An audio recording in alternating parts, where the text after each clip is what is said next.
Selamat datang di Acuan Hidup kembali di segmen Kacamata, melihat persepsi dari lensa yang berbeda. Nah, hari ini kita ditemani oleh salah satu coach, transformational coach ya Bu ya, istilahnya. Mungkin kita bisa langsung berkenalan nih sama Bu Lucy. Halo Bu Lucy, apa kabar? Hai Mas Dimas, baik, sehat-sehat semua. Mas Dimas juga gimana? Sehat-sehat Sehat semua Ibu, sekeluarga? sehat. Ibu makin kesini makin semangat saya lihat-lihat ya Bu ya. Iya, banyak berteman dengan anak-anak muda sekarang ya, Wah, jadi ikutan mantap. semangat saya. Biar ketularan spiritnya ya. Iya. Betul, Kesibukan apa Bu di tengah pandemi ini? tetap sama masih banyak memberikan coaching untuk Mhm, teman-teman, untuk klien-klien. mhm. Kemudian lagi nyelesain buku saya, lagi Wih, diskusi mantap. sama teman saya untuk selesai cepat. Iya, iya. Terus seperti kesukaan saya, hobi gitu ya, berbagilah lewat berbagai macam channel, Iya. Instagram, Facebook, YouTube, Mhm. seperti yang sekarang kita lakukan ya. Kita Betul. bagi-bagi Kita pengalaman pada iya, banyak orang lah ya. betul. Nah, kita akan berbagi pengalaman nih sama pemirsa acuan hidup nih hari ini, Bu Lucy. Nah, Bu Lucy, Dengan senang hati. Ya. iya. Topik kita hari ini tuh tentang self transformation ya, Bu Lucy ya. Dimana Mm, ketika kita melakukan self transformation itu pada prosesnya pasti ada like dan dislike-nya ya, Bu Lucy ya. mm. Nah, Bu Lucy ini selaku transformational coach, mungkin bisa dijelasin dulu ke pemirsa acuan hidup kan mungkin banyak dari mereka belum tahu nih transformational coach itu apa. Monggo Bu Lucy.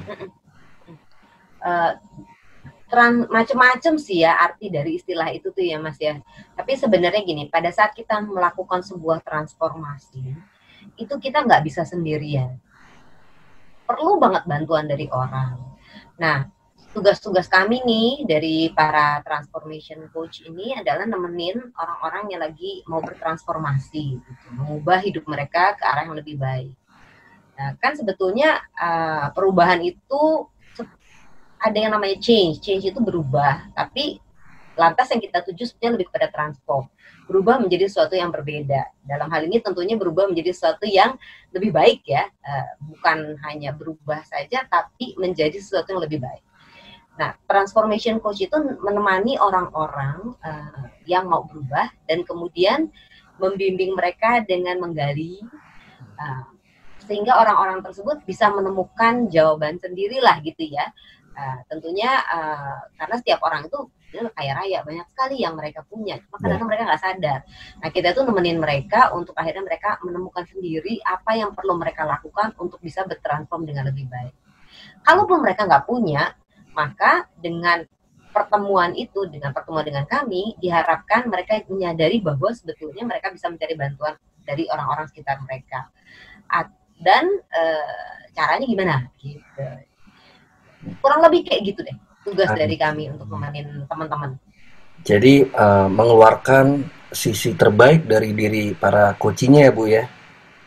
Kalau Dengan kata pada lain, umumnya orang mengatakannya koci lah gitu ya. ya Tapi orang yang kita menemukan temenin guru nih terbaik kayak ya. siapa aja. Menemukan Ya, guru betul betul terbaik. betul. Karena guru terbaik itu diri sendiri ya Bu ya. Bener banget, bener banget.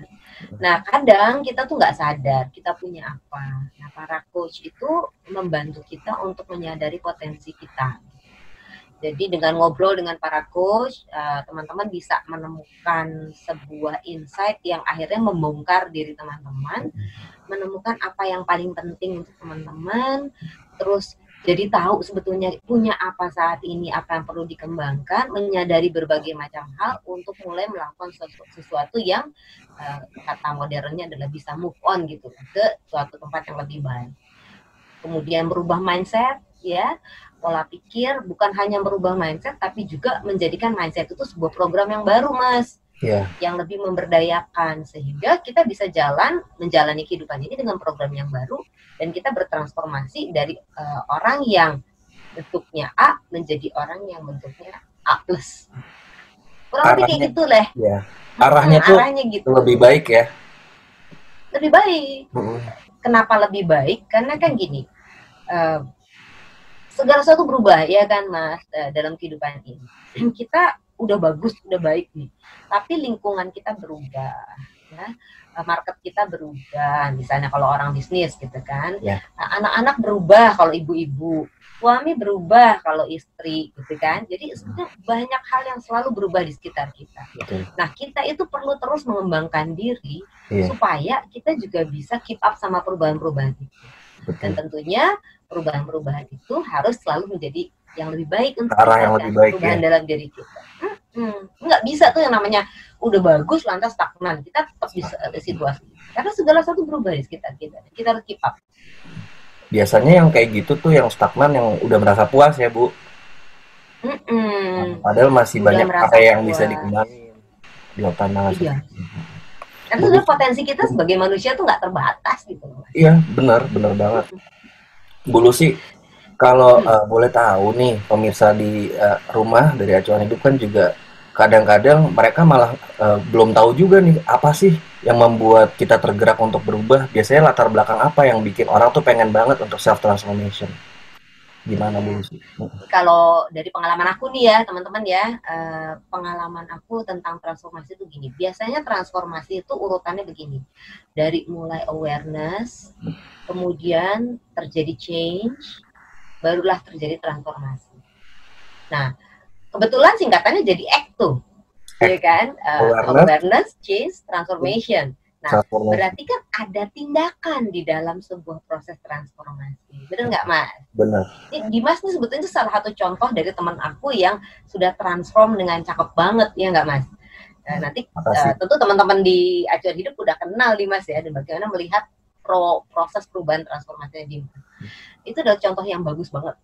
Sudah menyadari, lakukan sesuatu, kemudian change, lakukan sesuatu sehingga transform, dan lakukan sesuatu lagi. Iya, iya, benar. Tadi menuju kepada pertanyaannya Mas Dimas nih, ya, gimana sih awalnya gitu kan ya? Tentu dimulai dengan awareness. Awareness itu biasanya terjadi karena dua hal nih Mas, kalau pengalaman aku ya dan teman-teman sekalian. Awareness itu terjadi dari dua hal. Yang pertama bisa karena push dari dalam diri kita, ya. Bisa juga karena pull dari situasi di lingkungan dan sekitar kita. Kalau yang dari dalam biasanya ada perasaan udah nggak nyaman, yang Kecewa. rasanya iya nggak genah, kecewa. Bisa kalau secara positif adalah karena kita ingat terus, tergelitik terhadap mimpi-mimpi kita yang belum tercapai, Ya. passion kita yang belum terjadi, itu terus gelitik kita, terus kita ngerasa gak nyaman gitu kan. Kita pengen lakukan sesuatu. Nah, muncullah sebuah awareness di dalam diri kita yang perlu kita sadari, kita terima, yang membuka diri kita untuk mulai perubahan. Kalau dari luar bisa jadi karena situasi berubah, ya kan? Kayak sekarang apa situasi kita dengan COVID ini ya, dengan coronavirus ini kan, ini memaksa kita untuk change gitu kan. Ada yang harus kita lakukan untuk berubah. Jadi maka kita harus lakukan sesuatu karena situasi yang terjadi di luar kita. Awareness terjadi dua hal, dari dalam atau dari luar, gitu kan ya, push atau pull. Nah kemudian kalau mau contoh deh, contoh saya deh ya, sekian belas tahun yang lalu gitu ya, saya juga merasakan sebuah kebutuhan untuk melakukan sesuatu tapi nggak tahu apa gitu, pokoknya nggak enak aja. Waktu itu saya sedang bekerja di sebuah perusahaan yang mapan lah gitu ya, dengan posisi yang mapan, dengan keuangan yang mapan, dengan keluarga yang mapan, relasi yang baik dengan anak-anak dan suami, punya kehidupan sosial yang baik, nggak ada masalah deh. Nggak ada sebuah push, nggak ada sebuah pull factor gitu ya, nggak ada tarikan dari luar yang membuat saya harus berubah. Tapi nggak tahu kenapa nggak genah gitu ya, nggak nyaman, ada apa sih di dalam ini ya.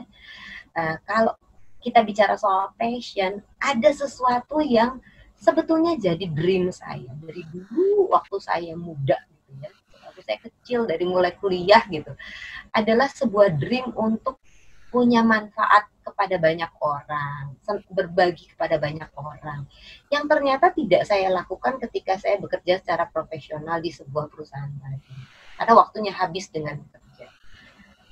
itu benar-benar mengganggu kenyamanan saya gitu. Menggelitik. Kayaknya teman-teman juga pasti pernah ngalamin gitu ya. Ini apa sih ini kayaknya dorong-dorong dari dalam gitu, pengen segera dipecahkan, pengen segera dikeluarkan gitu. Tapi nggak tahu caranya, nggak tahu cara. Maka kemudian masuklah ke proses yang kedua. Udah aware nih ya, kita udah aware, terima bahwa ada sesuatu yang harus saya lakukan gitu ya.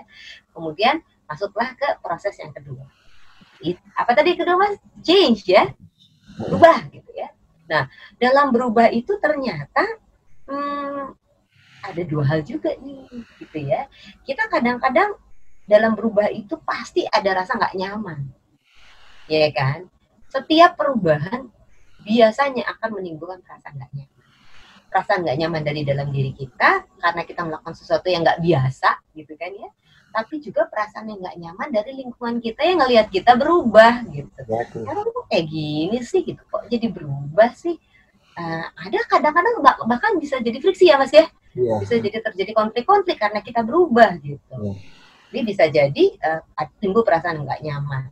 Nah pada saat itu juga saya selalu percaya kalau mau berubah maka perlu bantuan gitu.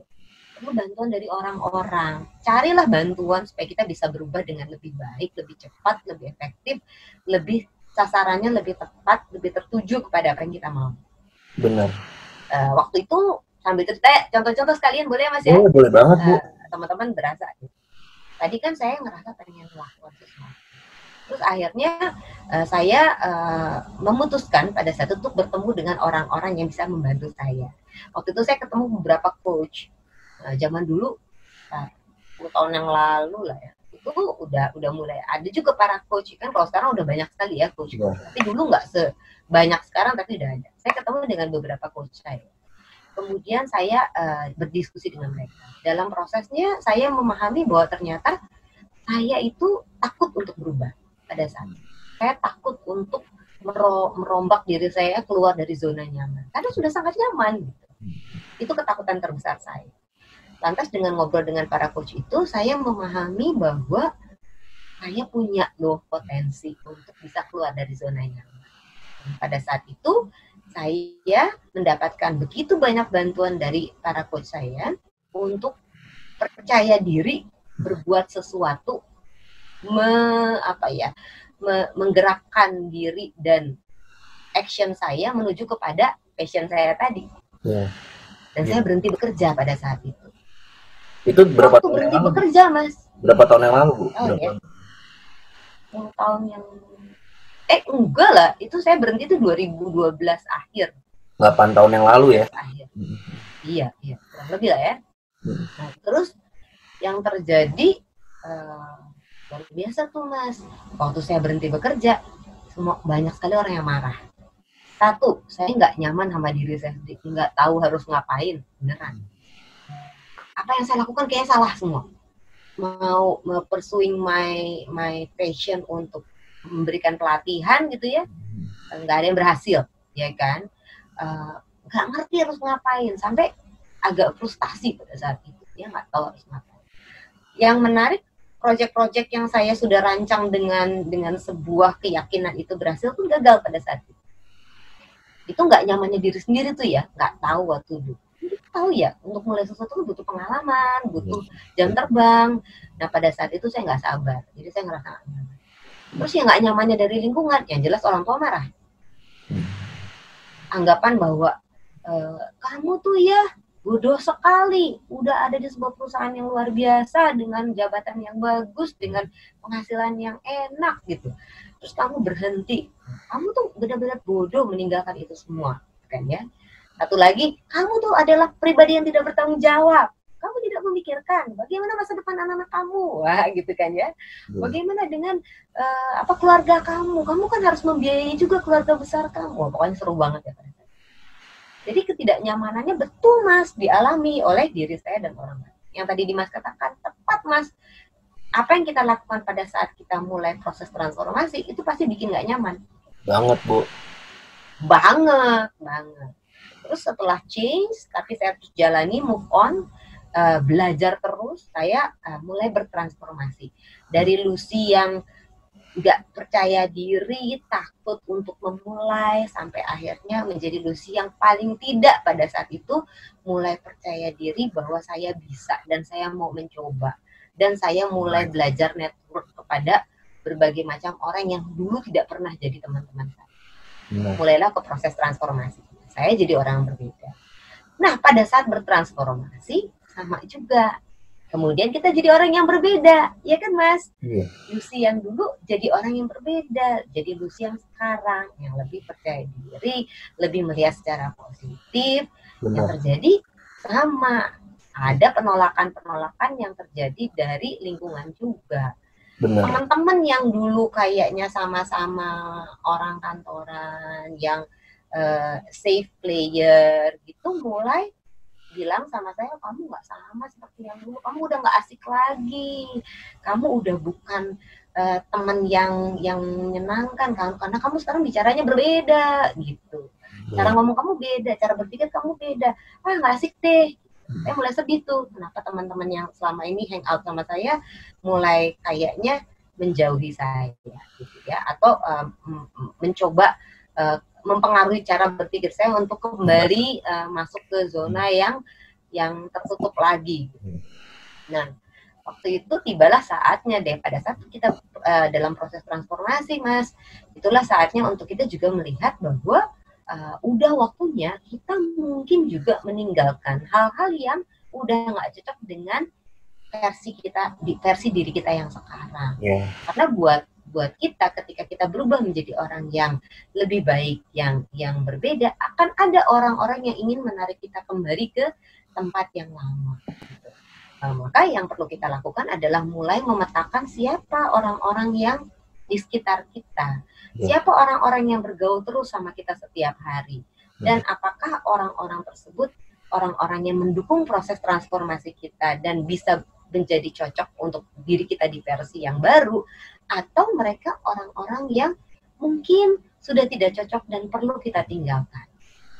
Itu sih yang waktu itu saya lakukan. Kalau sharing pengalaman ya, sehingga akhirnya saya mempunyai teman-teman yang berbeda, lingkungan yang berbeda, yang membuat saya menjadi orang yang makin positif, makin mau belajar, dan tidak lagi terkukung dalam sebuah ketakutan untuk merubah diri saya. Itu yang waktu itu terjadi. Bu Lucy, itu aku setuju tuh yang terakhir Bu Lucy bilang, kita harus tahu siapa sekitar kita. Nah, itu kalau aku kan juga kebetulan pendamping asal profesional juga. Yang kata Pak Hajiri itu adalah ketika kita membuat suatu boundaries atau zona pagar tentang sosial kita, zona pagar sosial itu bukan berarti kita egois, Bu Lucy, ternyata. Emang itu adalah bentuk self care kita sama diri kita. Kadang kita terlalu mikirin orang lain, terus kita coba memenuhi seperti yang dia suka, padahal kita jadi nggak peduli sama diri kita sendiri. Kita lupa nih, diri kita ditinggalin, jadi nggak jadi diri kita sendiri. Akhirnya mungkin tuh jadi salah satu yang gue mau maju tapi mundur lagi, gue nggak jadi berubah hari ini. Gitu. Benar Mas, benar Mas. Karena kan kalau kita baca sebuah buku gitu ya, atau nonton sebuah film gitu kan, tokohnya kan kalau judulnya adalah Dimas, ya tokohnya adalah seorang Dimas kan, ya kan. Kalau buku itu judulnya seorang Lucy atau film itu seorang Lucy, ya tokohnya pasti Lucy. Kan? Jangan sampai buku kehidupan kita itu dikuasai oleh tokoh-tokoh lain yang di luar kita, yang betul-betul menggiring kita untuk mengikuti kehidupan orang lain gitu kan. Dikudeta ya Bu ya. Story-nya dikudeta. Benar. Ya, kadang-kadang betul banget yang Dimas katakan, tanpa sadar kita ingin menyenangkan orang lain. Kita ingin melakukan apa yang orang lain harapkan dari diri kita. Kita lupa sebetulnya orang yang pertama kali harus disenangkan dan orang yang pertama kali harus diikuti kemauannya adalah diri kita. Namun kita harus tahu kesenangan dan apa yang harus diikuti itu adalah benar-benar yang membuat diri kita bergerak ke tempat yang lebih baik. Bukan kesenangan atau kelakuan-kelakuan yang membuat kita ke tempat datang ke tempat yang jelek tentu. Malah akhirnya nggak ada progres, malah kemunduran ya Bu. Iya, banyak begitu tuh teman-temannya terjadi gitu. Banyak. Sibuk untuk apa ya? Untuk ngikutin orang lain ya. Benar. Jadi kita juga pernah semua ada di situasi itu ya. Iya, benar banget. Dulu sih kalau aku berkaca dari pengalaman ibu tadi itu, kuncinya tuh sebenarnya juga ini ya Bu ya, berani membuka diri. Kalau yang dari pengalaman Iya, ibu, aku melihat bahwa dari ibu coba belajar dari coach-coach, terus dari ibu juga terbuka sama mereka. Itu artinya kan kita harus memberanikan diri untuk membuka diri ya Bu ya, membuka diri iya, untuk belajar, membuka diri untuk terbuka, ngomong sama yang kita betul. percaya, jangan kita tutup-tutupin ya Bu ya. Kita harus terbuka Iya. kalau mau berubah. Semuanya dikeluarin problemnya. Dan kadang-kadang nggak enak gitu. Nggak enaknya gini, Iya. pada saat kita terbuka sama orang lain, kita kan jadi telanjang sebetulnya, ya Iya. kan? Iya. Dan Rasa malu ada semua banyak tuh. hal, kenapa? Rasa yang kita anggap malu semua itu ya. Betul, betul. Nah, kita jadi malu, telanjang gitu. Nah, yang terjadi adalah kita harus betul-betul bisa mengesampingkan egonya kita. Kita harus bisa mengesampingkan kesombongan-kesombongan kita. Iya. Kan menarik gini, banyak orang pengen diterima apa adanya, ya kan? Tapi mereka nggak mau memperlihatkan diri mereka apa adanya. Kan jadi Iya. aneh. Pada saat kita tidak mau dan tidak berani memperlihatkan diri kita apa adanya, ya bagaimana orang lain bisa menerima kita apa adanya? Sebetulnya kan gitu. Iya. Aku pun pernah ada di posisi itu, Bu. Mm-mm, mm-mm, mm-mm. Terus gimana tuh Mas, waktu kamu ada di Sampainya posisi itu? sampai akhirnya aku sadar aja itu kayaknya ini bukan gua. Kok gua nggak masuk ya? Mm-mm. Terus selama ini gua ngorbanin diri gua sendiri buat kepentingan orang lain doang gitu. Akhirnya pas aku lihat Iya, ke belakang, eh, di dalam diriku tuh terlantar banyak area-area yang bolong karena terlalu terlalu fokus sama hal lain dibanding sama mikirin diri sendiri. iya. Teman-teman coba deh petain gitu ya. Kalau ini kehidupan teman-teman, gambar aja, teman-teman gambar. Ini kehidupan teman-teman. Katakanlah bikin bola-bola di tengah, gitu. Tulis nama teman-teman Dimas atau kemudian bikin bola-bola di sekitarnya, di sekitar teman-teman. Ada eh, pekerjaan, ada lingkungan, ada ayah, ibu, anak, kakak, semualah orang, segala sesuatu yang berada dalam kehidupan teman-teman. Kemudian perhatikan bola-bola yang teman-teman bikin itu yang besar yang mana ya? Makin mereka makin kepentingan mereka itu teman-teman penuhi, makin besar bola itu. Bikin aja seperti itu. Iya. Jadi teman-teman lantas bisa memetakan dan melihat ketika teman-teman lihat gambar itu jangan-jangan bolanya Lucy itu jauh lebih kecil dibanding bolanya yang orang lain yang di sekitar kita. Dan pada saat itu teman-teman bisa menyadari ternyata kepentingan orang lain tuh jauh lebih besar jadi perhatian kita dibanding kepentingan kita sendiri. Nah, itu kadang-kadang juga mengejutkan karena selama ini kita nggak sadar lakukan. Kita tuh kan mementingkan orang lain biasanya juga karena kita pengen pengen diterima sama Iya. orang tersebut, Acceptance. ya kan? Acceptance gitu kan. Maka kita jadi mementingkan kepentingan mereka. Tapi nggak sadar terus kita jadi terus mementingkan kepentingan orang-orang di sekitar kita, lupa untuk mementingkan kepentingan kita sendiri. Iya. Iya banget.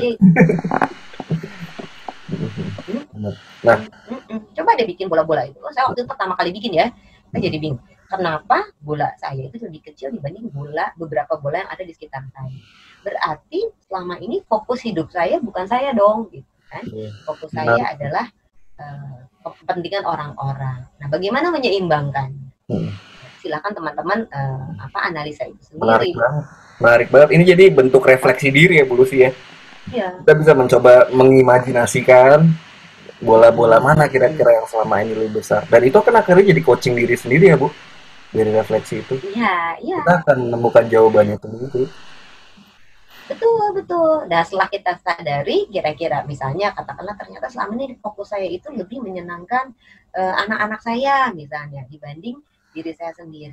Nah, kelihatannya bagus ya, kita memberikan diri dan perhatian serta cinta kita begitu besar kepada anak ya. Tapi ketika kita mengesampingkan kebahagiaan kita sendiri untuk fokus kepada mereka, sebetulnya kita jadi orang yang nggak bahagia.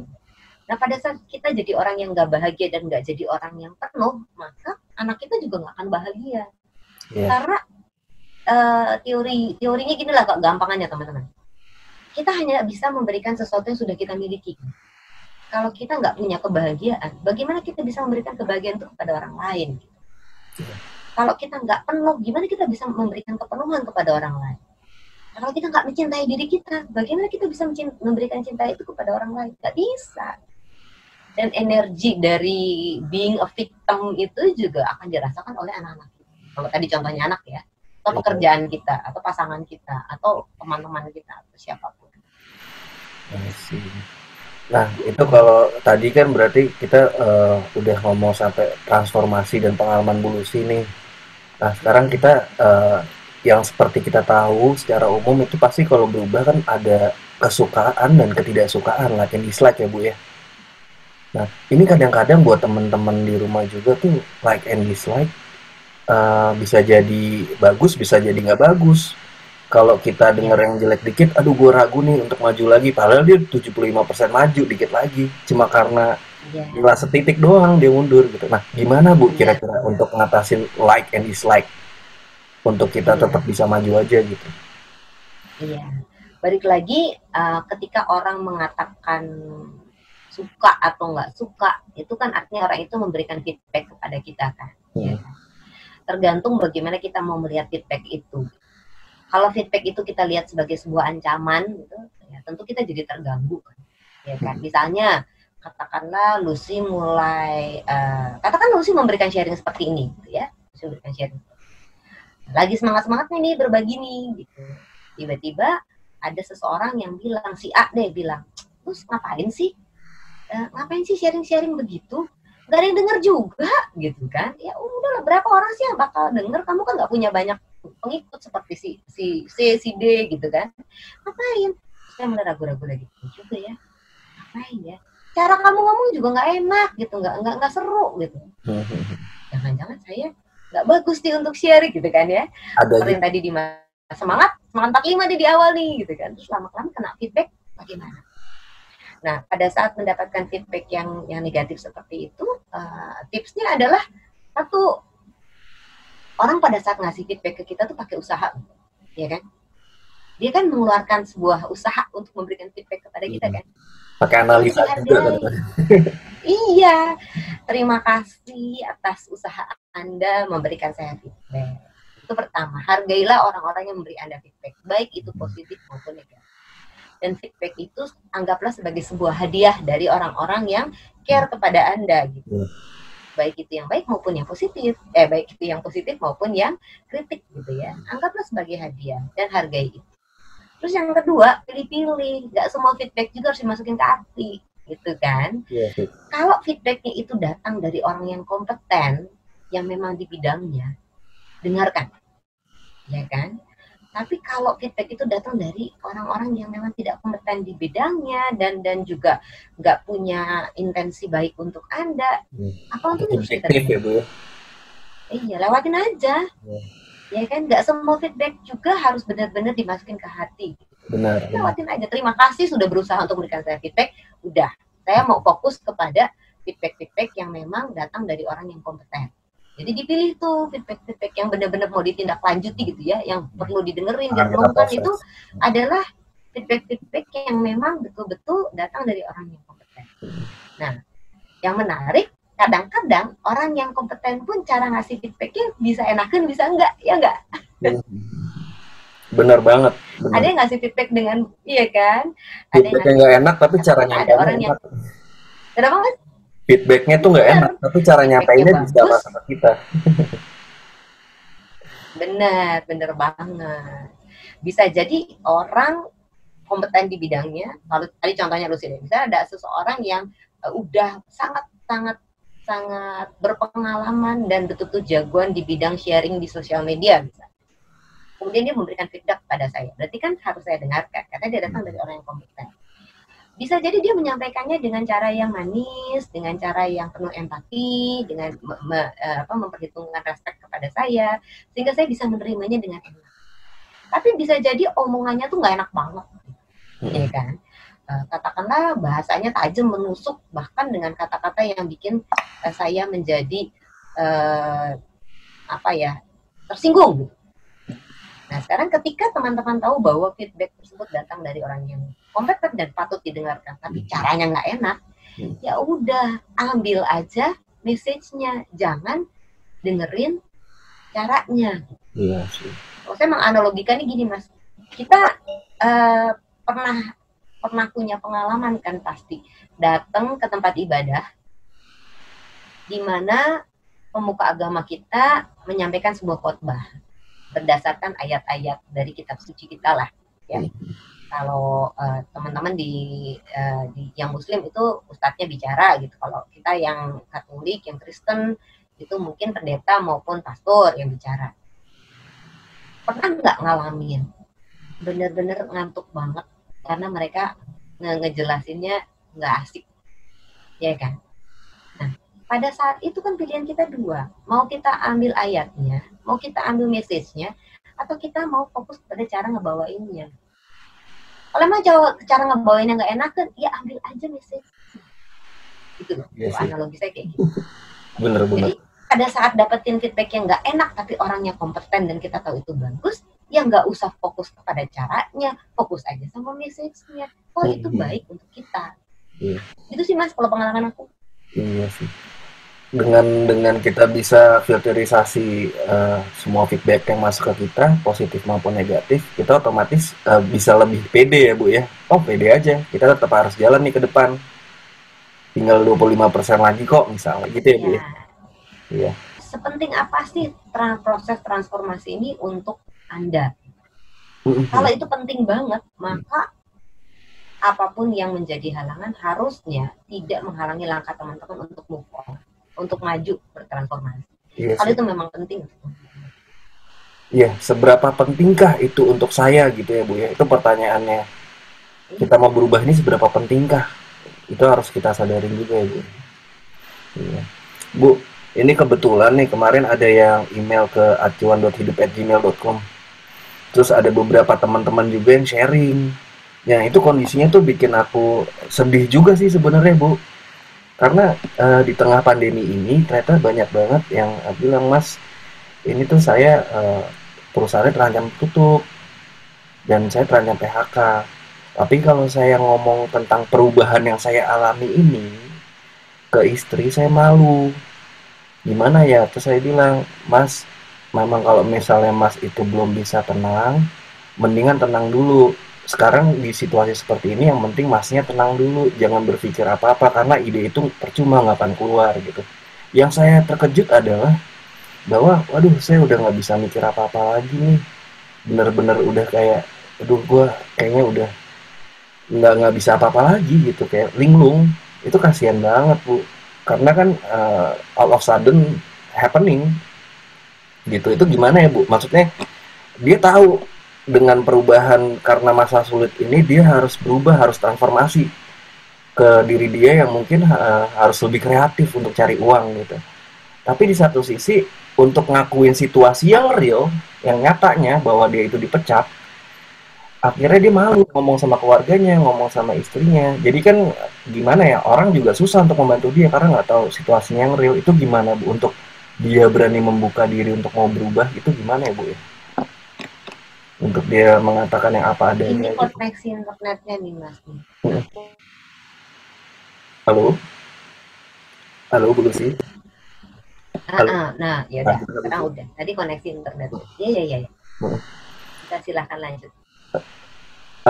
Tadi jadi apa namanya? Gimana ya Bu agar mereka itu di tengah perubahan ini, dari perubahan kebiasaan dia, itu artinya kan dia dituntut untuk menjadi pribadi, bertransformasi menjadi pribadi yang dituntut untuk lebih kreatif, lebih bisa menerima keadaan, lebih tahan banting. Nah, gimana dia mau tahan banting dan bisa kreatif kalau misalnya dia sendiri itu nggak bisa terbuka untuk cari jalan? Kan dia harusnya terbuka dengan istri, keluarga. Akhirnya kan kalau ada keterbukaan itu orang akhirnya tahu masalah realnya ya Bu ya. Jadi orang bisa bantu masalahnya apa. Tapi dia sendiri untuk dirinya nggak mau membuka. Mungkin ada tips Bu, gimana cara memberanikan diri untuk mau terbuka gitu, biar bisa berubah secara optimal. Nggak mudah ya. Betul, paham betul. Nggak mudah memang untuk terbuka kepada orang lain saat kita berada di situasi yang kelihatannya kita tidak mampu Ketika kita harus menunjukkan bahwa kita tidak mampu, ketika kita menunjukkan kita itu sedang berada di bawah, itu nggak mudah memang pada orang lain. Tetapi gini, kasusnya mungkin ini ya suami istri kan ya, ini kan bagaimana suami mau ada yang apa yang suami dilakukan istri, agar suami bisa terbuka. ada yang suami istri, ada juga yang dia belum menikah, ada juga yang bekerja lepas. Mungkin ya, tadi kan kita satu-satu nih ya, suami istri dulu ya. Suami istri. Penting banget siapapun Mas yang menulis email tersebut, penting banget untuk memahami bahwa apapun yang terjadi pada diri Anda saat ini punya impact yang besar kepada istri Anda. Jadi Anda tidak sendirian dalam menanggung ini, tetapi ketika Anda mengalami kesulitan ini, impact-nya juga kepada istri Anda, kepada anak, kalau sampai ada anak. Jadi impact yang luar biasa ini akan dirasakan oleh orang-orang tercinta di sekitar. Sama kayak yang itu Mas, ketika orang sakit, yang kemarin tuh ya, ketika orang sakit COVID nggak bilang-bilang sama orang, kan yang terjadi orang sekitarnya semuanya kena sakit gitu kan. Dan itu bahaya malah gitu. Bisa mengakibatkan sebuah peruntuhan gitu, hanya karena kita nggak berani terbuka. Cuma karena malu ya. Bisa jadi karena malu. Karena memang nggak enak gitu. Saya ngalamin betul di tahun 98 waktu terjadi krisis ekonomi, suami saya perusahaannya tutup. Dan asli jobless selama 4 tahun lebih gitu, jobless. Dan itu nggak enak buat seorang laki-laki gitu, untuk betul-betul kelihatan nggak mampu lah ya, nggak mampu menghidupi keluarga, itu enak banget. Ini sebagai suami. Iya. Nah, tapi sekarang mari kita sama-sama pahami sejauh mana sih trust yang sudah dibangun antara suami dan istri selama ini. Nah, kalau memang trust-nya kuat, maka yang terjadi ya kita hadapi bersama gitu. Semuanya itu akan dihadapi bersama. Dan kalau trust-nya belum kuat, bukankah ini waktu yang tepat untuk bisa menguatkan trust-nya antara suami dan istri? Jadi kalau dari tips dari saya adalah pahami apapun yang terjadi pada diri Anda saat ini, impact-nya itu bukan cuma pada diri Anda, tapi pada keluarga Anda. Kalau Anda tidak terbuka kepada keluarga Anda, maka yang terjadi adalah keluarga Anda tidak bisa menerima dan tidak bisa mendukung Anda sebagaimana seharusnya, bahkan bisa menghasilkan sebuah kesulitan yang lebih besar. Nah, satu hal yang penting nih ketika itu dilakukan, membuka diri kepada pasangan kita, itu menjadi sebuah awal dari bonding biasa. Dan kita nggak pernah tahu loh, jangan-jangan sebetulnya pasangan kita siap untuk mendukung kita apa adanya, dibanding kita akhirnya berpura-pura dan akhirnya mengkhianati kejujuran yang terjadi dalam keluarga. Itu malah lebih bahaya. Bahaya, iya. Setuju banget. Di mana-mana Mas, kita nggak bisa sendirian. Dan orang yang akan sangat bisa mendukung kita saat ini adalah orang terdekat kita. Benar. Kalau pengalaman saya ya. Setuju banget sih. Itu kalau yang pasangan. Kalau yang tadi belum berkeluarga dan yang bekerja lepas, apa nih yang ini? Nah, kalau yang kayak freelance itu sama pekerja yang profesional, kebanyakan tuh mereka pekerja profesional gajinya dipotong setengah loh Bu. Udah gitu kan kalau yang freelance terancam nggak ada project gitu ya Bu ya, akhirnya dia nggak ada penghasilan. Nah dia harus dituntut untuk berubah juga seperti kasus tadi bapak yang udah punya istri gitu. Tapi sama kasusnya tuh mereka malu dengan keadaannya gitu. Jadi kayak dia mau cari solusi ngomong, dia malu, akhirnya nggak ketemu solusi, malah jadi bersungut-sungut gitu Bu. Kira-kira ada ini nggak insights buat yang freelance ini sama professionals? Yang perlu ditanyakan pertama adalah sebetulnya apa sih yang bikin kita malu? Iya, beda-beda soalnya Bu ya. Ya, nah yang bikin kita malu itulah yang harus ditangani. Apa yang paling bikin kita malu? Saya selalu senang dengan kata paling. Karena ketika kita mengatakan apa yang paling bikin kita malu, secara bawah sadar kita lagi menyusun nih di dalam diri kita apa yang jadi prioritas pertama dan itu yang muncul duluan. Apa sih yang paling bikin saya malu? Apakah komentar orang atau tanggapan orang lain tentang saya dan dilihat saya nggak kompeten gitu kan. Kalau Anda dikeluarkan dari perusahaan Anda kan berarti Anda bukan orang yang bagus. Apakah itu yang bikin kita malu gitu? Atau kita malu karena kita merasa tidak jadi hero lagi gitu, dalam keluarga? Atau kalau dalam pekerjaan, apakah saya malu ketika saya nanti dilihat oleh pesaing-pesaing saya atau teman-teman kompetitor saya, ya lu sih usahanya gitu doang, selama ini juga nggak bagus, makanya sekarang nggak bisa bertahan. Lihat dong, usaha gue bisa bertahan. Bisa jadi itu kan. Jadi apa yang paling bikin malu? Itu dulu yang perlu disadari. Cari dulu penyebab utamanya, setelah itu lakukan sesuatu. Kalau aku gini ya, ini mungkin klasik ya teman-teman. Kayaknya teman-teman juga udah tahu. Seklasik-klasiknya sebenarnya ini benar kalau menurut saya. Kadang-kadang gini, kita pernah dengarkan ada sebuah analogi yang mengatakan ketika sebuah biji itu ditanam di tanah, ya kan, dan kemudian ditutup tanahnya, maka biji itu sebetulnya merasa sangat frustasi karena berada di dalam sebuah kegelapan dan akhirnya merasa saya akan mati. Kan? Nggak bisa ngapa-ngapain. Tapi pada kenyataannya perlahan-lahan biji itu mulai mengeluarkan sesuatu dari dirinya yang membuat dia tumbuh, terus makin hari makin besar dan akhirnya dia bisa menembus tanah itu dan akhirnya tumbuh menjadi sebuah pohon yang luar biasa. Artinya saat kita berada dalam kegelapan sebetulnya bisa jadi kita bukan mati, tapi kita sedang disiapkan untuk menjadi sesuatu yang berbeda. Benar. Klasik kan, teman-teman tahu lah. Balik lagi ke contoh Lucy deh, yang real case deh Mas. Dulu waktu saya pikir saya begitu berhenti kerja bakal jadi trainer yang bisa cari duit dengan jadi seorang trainer gitu. Ternyata kan salah, nggak ada project. Apa itu? Nggak ada kerjaan. Dari yang sebulan, 2 bulan, 3 bulan, 4 bulan tuh nggak ada kerjaan. Nah, tapi sesungguhnya dalam keadaan sulit seperti itu, di mana saya tidak punya penghasilan dan saya tidak tahu apa yang harus saya lakukan, saya kemudian tersadarkan waktu kelam itu adalah waktu yang sangat tepat untuk meneliti diri sendiri, mengobservasi, menganalisa sebetulnya saya butuh apa untuk jadi orang sukses sebagai seorang trainer.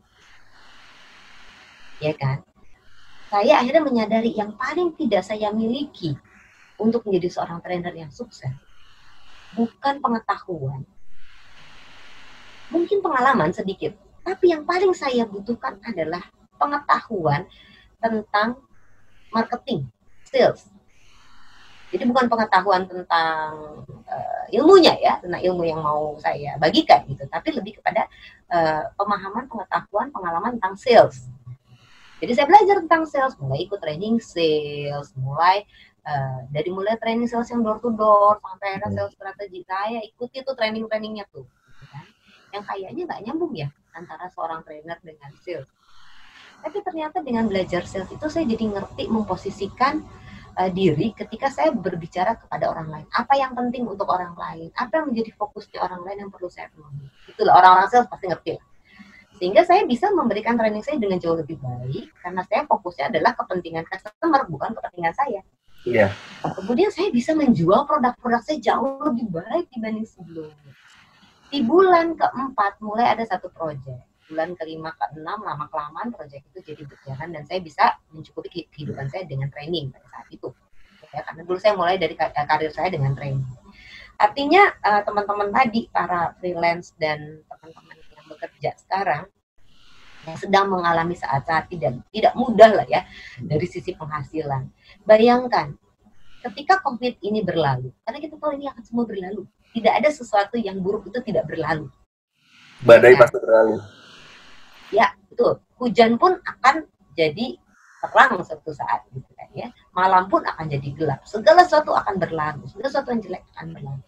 Bayangkan ketika COVID ini berlalu dan teman-teman menggunakan waktu-waktu yang sekarang ini untuk merefleksikan apa yang teman-teman perlu lakukan supaya teman-teman berkembang jadi orang yang lebih baik di bidang teman-teman atau bahkan jadi bidang yang lain, kita nggak pernah tahu.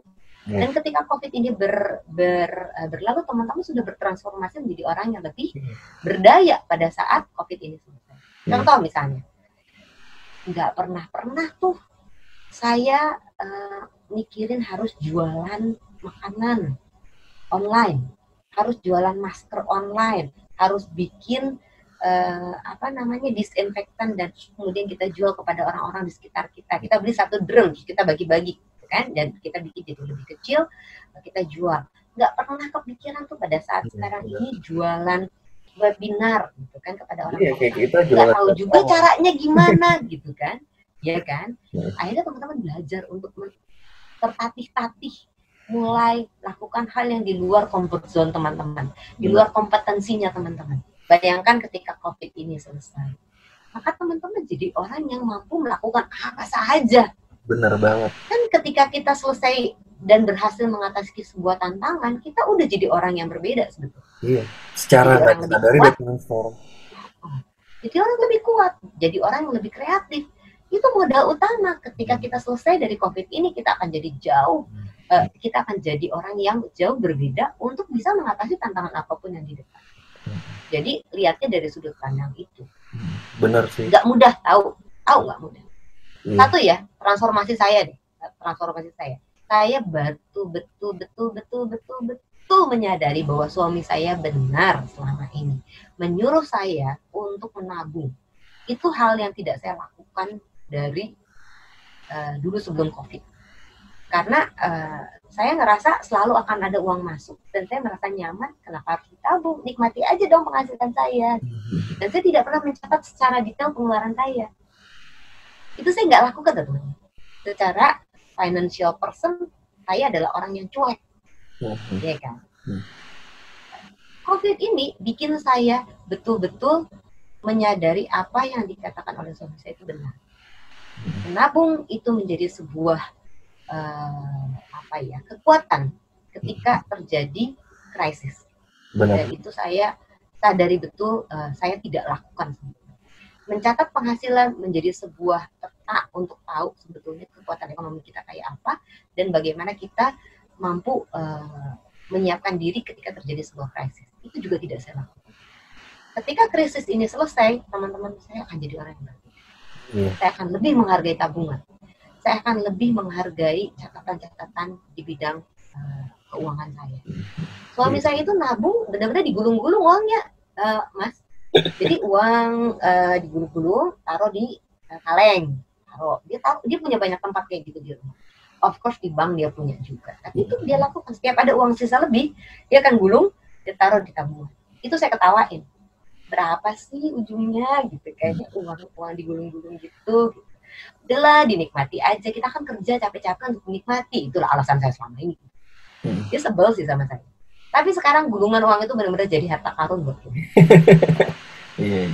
Benar. Tentunya juga dengan tabungan di bank ya. Itu yang suami saya lakukan. Nah, dalam hal ini saya sudah bertransformasi menjadi orang yang lebih melek secara finansial ya, kurang lebih ya. Ketika COVID ini selesai kan saya jadi orang berbeda. Jadi emang sebenarnya ini tuh waktu yang tepat untuk kita ngomongin transformasi juga ya Bu ya. Bener banget Mas. Soalnya aku juga aku melihat bahwa salah satu beberapa hal juga yang bikin kita aware untuk kita mau untuk berubah itu kadang-kadang yang trigger malah dari rasa sedih, ketidakberdayaan di saat kita lagi di ground zero, rasa kehilangan seperti kehilangan kerjaan, bukan cuma kehilangan orang yang dikasih, tapi kehilangan kerjaan tuh rasa hilang juga ya Bu ya. Nah dari situ tuh kadang-kadang kita bangkit tuh, bangun, jadi kita bangun gitu, aware. Betul banget. Kehilangan pekerjaan kalau kita planning lain banget dengan tiba-tiba kehilangan pekerjaan. Kehilangan pekerjaan di planning aja udah gak enak banget. Iya, dulu saya bingung banget waktu ngangkat telepon. Kalau dulu ngangkat telepon saya selalu menyebutkan nama perusahaan saya, tempat saya bekerja, Terus ketika saya berhenti bekerja, saya kehilangan identitas diri, saya itu siapa ya? Itu ngaruh ya? Nggak menyenangkan sekali. Penyebutan nama perusahaan ngaruh. Betul, ngaruh banget. Terus dulu kalau saya bikin meeting, semua orang nurut sama saya. Nah, jadi meetingnya selalu sesuai dengan plan. Begitu saya berhenti kerja, orang nggak peduli itu meeting jadi apa nggak jadi gitu. Orang nggak nurut lagi sama saya dan saya jadi kehilangan apa ya, kehilangan kepercayaan diri saya gitu. Saya tuh siapa sih? Kenapa orang nggak respect lagi sama saya gitu? Itu yang di planning, berhenti yang di planning, Mas. Kebayang kalau orang berhenti yang nggak di planning, nggak mudah. Saya berempati betul sama teman-teman. Benar. Iya. Ngomongin transformation nih Bu, ternyata perubahan itu kalau dikaitkan dengan situasi sekarang tuh banyak banget sebenarnya yang udah kita plan, tapi dituntut plan itu berjalan sekarang Bu. Karena perubahan itu kadang-kadang nggak kenal waktu. Kita rencanain kapan terjadinya sekarang. Kalau contohnya nih training ya Bu ya. Kita udah merencanain, oke tahun depan kita akan coba menggunakan teknologi, kita online training. Karena perubahan di masa sulit ini kita tuntut sekarang juga gitu, dimana kita belum siap untuk ini, tapi akhirnya secara secara intens kita pelajari terus, akhirnya kita tahu caranya gimana, sistematikanya gimana, teknisnya, dan akhirnya bisa jalanin gitu Bu. Bener banget. Mau belajar artinya market berubah, customer berubah, pola hidup berubah, cara kerja berubah, cara berpikir berubah. Cara berpikir berubah. Mau nunggu? Iya. Ya nggak bisa, harus ngikutin. Dan kalau perubahan itu terlalu cepat terjadi di luar kita, ya kita juga harus cepat. Iya kan? Benar. Mau nggak mau gitu. Kita yang menyesuaikan ya Bu ya. Kita yang menyesuaikan. Kalau nggak survive kita. Iya. Betul deh. Oke. Nah, Bu Lucy, terakhir mungkin nih pesan untuk pemirsa Acuan Hidup terkait dengan transformasi, gimana cara menghadapi like and dislike, itu gimana nih? Terutama buat di era masa sulit ini nih, yang orang-orang banyak kehilangan, banyak merasa sedih, banyak merasa tidak berguna. Mungkin gimana kalau dari Ibu insight biar mereka tuh tetap mau untuk menerima dirinya sekarang dan mau berubah ke arah yang lebih baik, mengembangkan diri. Iya, pesannya mungkin 3 hal aja ya teman-teman. Yang pertama, kita we are in this together. The whole world is facing the same issues. Kita sama-sama menghadapi hal yang sama. Jadi teman-teman nggak sendirian. Apapun yang jadi beban teman-teman sekarang dialami oleh semua manusia di skala yang berbeda-beda. Kita tidak bisa mengatakan bahwa beban kita itu lebih besar dibanding bebannya orang-orang. Kita lebih sengsara dibandingkan orang-orang. Nggak bisa, karena kita nggak pernah tahu apa yang terjadi dalam kehidupan orang-orang. Jadi ketika teman-teman ngerasa menjadi orang yang paling sengsara, pikirkan ada banyak di luar sana orang-orang yang jauh lebih sengsara atau bahkan memiliki kesulitan-kesulitan yang di luar dari pemikiran kita. Kita sama-sama ngadepin. Itu yang pertama, yang jadi kekuatan kita teman-teman. Kita nggak sendirian, kita ngadepin semuanya bareng. Terus yang kedua, ketika mengalami perasaan yang negatif, perasaan yang nggak enak, kecewa, takut, khawatir, frustasi, sedih, bingung gitu, nomor 1 adalah terima perasaan. Jangan deny, jangan hindari perasaan itu. Terima bahwa teman-teman sedang mengalami perasaan, sehingga teman-teman akan menghadapi. Kalau teman-teman deny, teman-teman cuma naruh itu di laci yang makin hari makin penuh, akhirnya lacinya jadi meledak. Ya kan? Benar-benar teman-teman harus terima. Terus yang ketiga ada cari bantuan. Jangan malu untuk cari bantuan. Gini, karena saat ini teman-teman, di saat ini semua orang merasakan kesulitan. Semua orang menghadapi tantangan. Semua orang mungkin juga merasakan hal-hal yang nggak enak. Maka ketika kita reach out, minta tolong sama orang cenderung untuk bantu kita. Karena rasa empati sekarang menjadi sangat besar antara kita satu sama lain. Jadi nggak perlu malu untuk minta tolong. Karena di luar sana, orang juga saling tolong-menolong. Minta tolong untuk mendapatkan bantuan, minta tolong untuk berkolaborasi, karena kita nggak bisa sendiri. 3 tips itu aja Mas, untuk pertama kali. All together ya Bu ya? Together. All together. Mudah-mudahan ketiga hal itu bisa sedikit menguatkan teman-teman. Ya, teman-teman bisa bergerak maju 1 langkah aja deh, gitu. Keluar dari kesulitan-kesulitan yang sekarang kita hadapi. At least ada progresnya Bu ya? At least ada progresnya. Tidak mudah tapi bisa. Tidak mudah tapi bisa. Siap. Makasih banyak ya Bu Lucy ya. Ini teman-teman juga mendapatkan insight yang banyak banget nih langsung dari Transformational Coach Bu Lucy Gusman. Nah, nanti kita Baik, ketemu makasih lagi. banyak Mas Iya, Dimas. sama-sama. Nanti kita ketemu lagi di kesempatan berikutnya, Bu. Ngobrol topik yang lebih seru lagi nih. Siap-siap. Ya, Semangat semua teman-teman karena kita pasti bisa lewatin. iya. Sekian acuan hidup di episode kali ini dengan Ibu Lucy Kusman. Sampai berjumpa lagi di segmen Kacamata, melihat persepsi berbeda dari lensa yang berbeda.